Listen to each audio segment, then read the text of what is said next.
반응이 센 CBC 뉴스 지금 시작합니다. 암호화폐 거래소 코인제스트와 실용교육 전문기관 서울현대교육재단이 블록체인 전문 인력 양성과 암호화폐 실물경제 적용 확대를 위한 제휴를 맺었다고 14일 밝혔습니다. 서울현대교육재단은 2, 4년제 실습 및 취업 특성화 학교인 서울현대 직업전문학교를 운영하고 있습니다. 호텔 외식과 호텔 관광, 경찰 경호, 드론 IT 등 다양한 학과에서 전문 인력을 양성하는 교육기관입니다. 이번 협약으로 코인제스트는 서울현대교육재단에서 운영하는 블록체인 교육과정 운영에 참여합니다. 교육과정 등을 공동으로 개발하고 실무 경력을 가진 우수한 강사진을 제공할 계획입니다. 또한 서울현대교육재단은 코인제스트의 제스트페이를 통해 교육비를 지불할 수 있도록 합니다. 제스트페이는 코인제스트의 암호화폐 코즈 플러스를 기반으로 하는 암호화폐 결제 시스템입니다. 국내 교육기관이 암호화폐를 결제 수단으로 수용한 것은 이번이 첫 번째 사례입니다. 서울현대교육재단의 산하교육기관에 수강을 신청하는 교육생은 제스트페이를 이용해 교육비를 납부할 수 있어 결제 선택의 폭을 한층 넓혔습니다. 양측은 컨소시엄을 구성해 외부 지원을 받는 교육과정 사업에 참여하고 새로운 교육과정도 함께 개발하기로 했습니다. 전종희 코인제스트 대표이사는 서울현대교육재단은 암호화폐를 결제 수단으로 도입하는 첫 번째 교육기관으로 블록체인 기술에 대한 확신과 열의를 가지고 있다며 블록체인 기술이 다양한 산업에 접목돼 균형 있게 발전하는 시기에 이번 협업이 실질적 성과를 도출하는 모범 사례가 될 수 있을 것이라고 말했습니다. 김남경 서울현대교육재단 이사장은 전문성과 경험을 가진 코인제스트와 함께 블록체인 인재를 양성하고 블록체인 산업 발전과 실물 경제 적용에 일조하겠다고 포부를 전했습니다. 다음 뉴스입니다. 암호화폐 거래소 캐셔레스트가 최근 36명의 회원들이 사기 혐의 등으로 형사고소를 진행한 것에 대해 14일 법적 대응에 나서겠다고 밝혔습니다. 양측의 첨예한 법적 공방이 불가피할 것으로 보입니다. 캐셔레스트의 법적 대리인을 맡은 법무법인 함께의 오화섭 변호사는 법무법인 광화가 언론 보도를 통해 배포한 캐셔레스트 이용자 36인 고소건과 관련해 유감을 표명하며 법적으로 시시비비를 가리겠다고 전했습니다. 캐셔레스트를 운영하는 주식회사 뉴링크는 자료를 통해 일부 투자자들의 형사고소에 대해 시간을 갖고 차분히 대응하려 했지만 일부 언론사의 성급한 보도로 암호화폐 시장과 거래인들 사이에서 억측과 오해가 발생할 수 있다는 우려를 고려했다며 신속하게 입장을 전하고 향후 대응 방안을 공개하기로 했다고 설명했습니다. 뉴링크는 법무법인 광화가 밝힌 캐셔레스트에 대한 고소 죄명인 사기, 업무상 횡령, 업무상 배임, 유사수신 행위의 규제에 관한 법률 위반, 자본시장법 위반은 투자자들과 캐셔레스트와의 관계, 캐셔레스트의 사업 내용, 암호화폐에 대한 법률적 정의에 비춰볼 때 성립할 수 없다고 강조했습니다. 또한 뉴링크는 암호화폐 거래소 캐셔레스트의 운영사로 고소를 한 투자자들과 직접적인 거래 관계가 아니기 때문에 업무상 횡령과 배임을 검토할 수 있는 법률적 관계에 있지 않다고 반박했습니다. 사기의 경우 캐셔레스트는 투자자들에 대한 기망 행위를 한 사실이 없고 이를 통해 투자자들로부터 재물을 교부받거나 재산상 이익을 취한 사실도 없다고 해명했습니다. 이어 캐셔레스트는 투자자들로부터 자금 조달 행위를 한 사실이 없고 유사수신 규제에 관한 법률을 저촉하지 않았다고 밝혔습니다. 해당 법령은 인허가를 받지 않고 불특정 다수인으로부터 자금을 조달하는 행위를 규제하기 위한 목적을 가지고 있다는 주장입니다. 아울러 자본시장과 금융투자업에 관한 법률 위반 부분도 자본시장법에서 규정하고 있는 금융기관에 해당하지 않아 암호화폐는 자본시장법의 적용 대상이 될 수 없다고 주장했습니다. 법무법인 함께는 일부 투자자들의 허위 사실에 기초한 형사고소로 다수의 캐셔레스트 고객 피해가 심히 우려된다며 엄정하게 대응하고 형사 절차에 적극적으로 임해 뉴링크의 무고함을 밝혀낼 것이며 고소인들에 대해 민영사장 책임도 물을 것이라고 전했습니다. 다음 소식입니다. 올해 국내 금융사 2곳 중 1곳 이상이 디지털 전환 사업 추진에 나서는 것으로 조사됐습니다.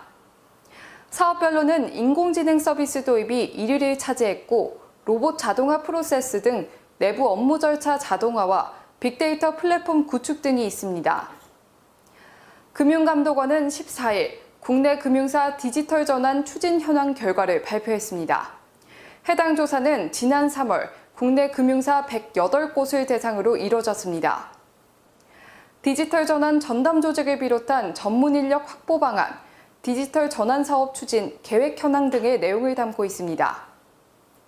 금감원은 디지털 전환의 정의에 대해 고객이나 외부 환경의 변화에 따라 기업이 디지털과 물리적인 요소를 통합해 새로운 비즈니스 모델과 상품 서비스 등을 만들어 경영에 적용하는 것이라 설명했습니다.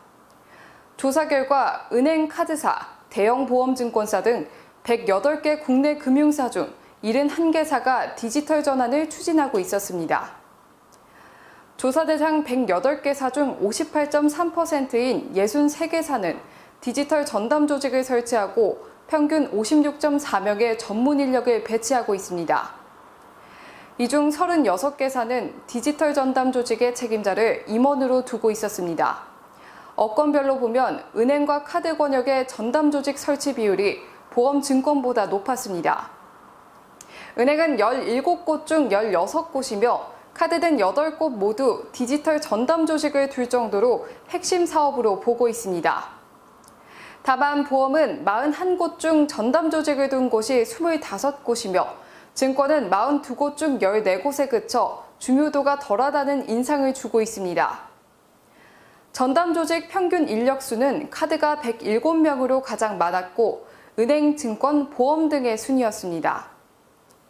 올해 디지털 전환 사업을 추진하는 금융사는 71개사로 총 164건에 5,844억 원의 예산을 배정했습니다. 금융사 1개사에 약 82억 원의 예산이 투입된 셈입니다. 사업별로는 AI 서비스 도입 확대가 38건으로 가장 많았습니다. 이어 RPA 등 내부 업무 프로세스 자동화, 빅데이터 플랫폼 구축 및 고도화 등입니다. 금감원 측은 금융사들이 디지털 전환 사업을 통해 혁신 서비스에 나설 수 있도록 지원 유도할 것이라며 디지털 전환 과정에서 발생할 수 있는 각종 보안 및 내부 통제 리스크에 대해서도 모니터링을 강화해 소비자 피해를 사전에 차단할 것이라고 전했습니다. 다음 뉴스입니다. 국내 최대 암호화폐 거래소 업비트가 다양한 신규 코인을 선보였습니다. 신규 코인은 업비트와 비트렉스에서 연동 가능한데요. 최근 비트코인의 대대적인 상승세와 함께 알테코인도 오름세를 보이면서 신규 코인에 대한 투자자들의 관심도 높아지는 추세입니다. 신규 코인의 주요 특징은 다음과 같습니다. 먼저 오브스입니다. 오브스는 다른 블록체인 프로토콜에 확장성을 더해주는 퍼블릭 블록체인입니다. 무작위 지분 증명을 활용해 적은 노드로도 높은 보안성과 높은 탈중앙화의 이점을 제공합니다. 오브스 네트워크상에 존재하는 토큰은 이더리움 네트워크 사이를 자유롭게 옮겨갈 수 있는 특징이 있습니다. 또한 오브스는 덱마다 독자적인 레인을 할당해 다른 덱에서 발생한 오류 과부하 등으로부터 영향을 받지 않고 고객들이 덱 개발에만 집중할 수 있도록 설계됐습니다. 다음으로 베리블록입니다. 베리블록은 혁신적인 POP 합의 알고리즘을 내세우고 있습니다. 완전한 분산과 투명성을 높이는 허가형 방법으로 다른 블록체인이 비트코인의 작업 증명 보안을 물려받을 수 있도록 하는 최초의 기술입니다. 지난 4년 동안 베리블록 프로젝트는 많은 관심을 받았습니다. 지난해 9월 이후부터 50개국 이상 수천 명의 채굴자들이 비트코인의 600만 개 이상의 POP 트랜잭션을 성공적으로 수행했습니다. 이는 비트코인 최대 트랜잭션 수의 절반에 달합니다.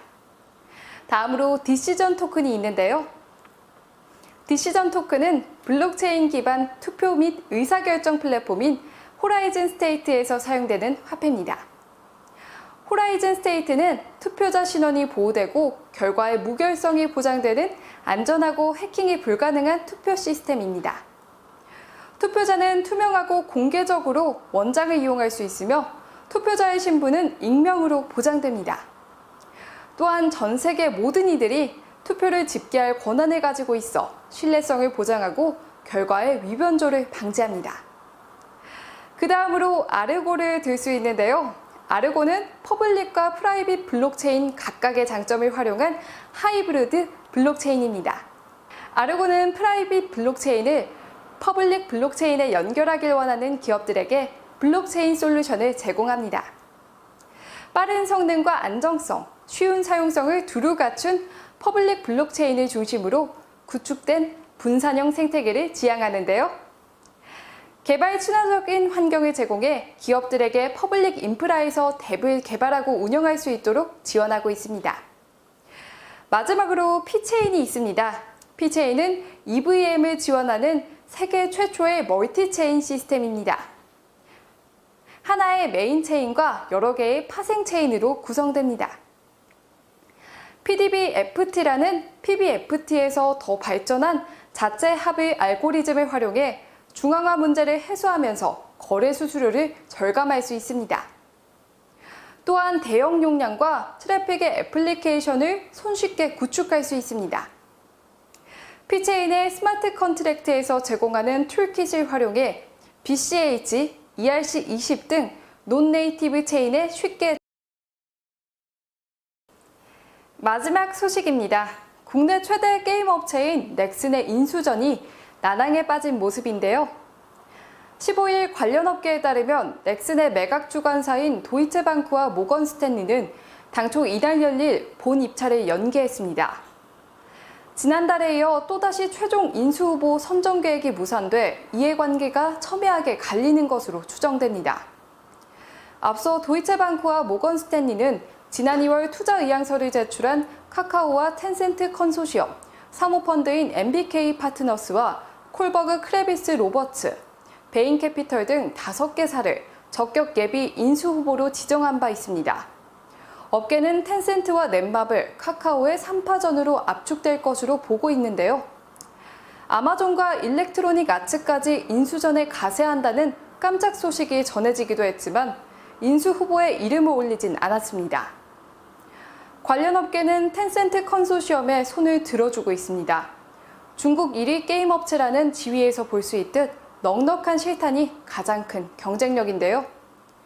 인수에 성공할 경우 넥슨에게 매년 지불하는 던전 앤 파이터 지식재산권 비용 1조 원을 절감할 수 있어 인수에 가장 적극적으로 나서고 있습니다. 카카오는 다소 조용한 움직임을 보여주고 있지만 일찌감치 컨소시엄을 구축하고 치밀한 물밑 작업에 들어갔습니다. 게임 개발에 큰 의욕을 보이고 있는 데다 자금력의 한계를 일정 조건 양보로 절충한다면 아예 승산이 없지 않다는 관측인데요. 업계는 계속된 본입찰 연기가 넥슨의 지주사인 NXC의 김정주 회장이 높은 매각가를 원하기 때문이라는 분석을 하고 있습니다. 넥슨 매각가는 최대 15조 원 정도로 추정되나 김 회장은 최소 15조 원에서 최대 20조 원까지 기대하는 것으로 알려졌습니다. 투자은행 업계에서는 매수자와 매각자의 입장 차이가 좁혀지지 않을 경우 인수전 자체가 무산될 수 있다는 의견까지 나옵니다. 넥슨이 던전 앤 파이터라는 확실한 캐시카우를 보유하고 있지만 이를 제외하면 마땅한 견인차가 없다며 금액을 낮춰야 한다는 의견이 지배적입니다. 실제 넥슨은 지난해 연매출 2조 5천억 원, 영업이익 9,800억 원을 올렸지만 매출의 절반 이상이 던전 앤 파이터에서 나오고 있습니다.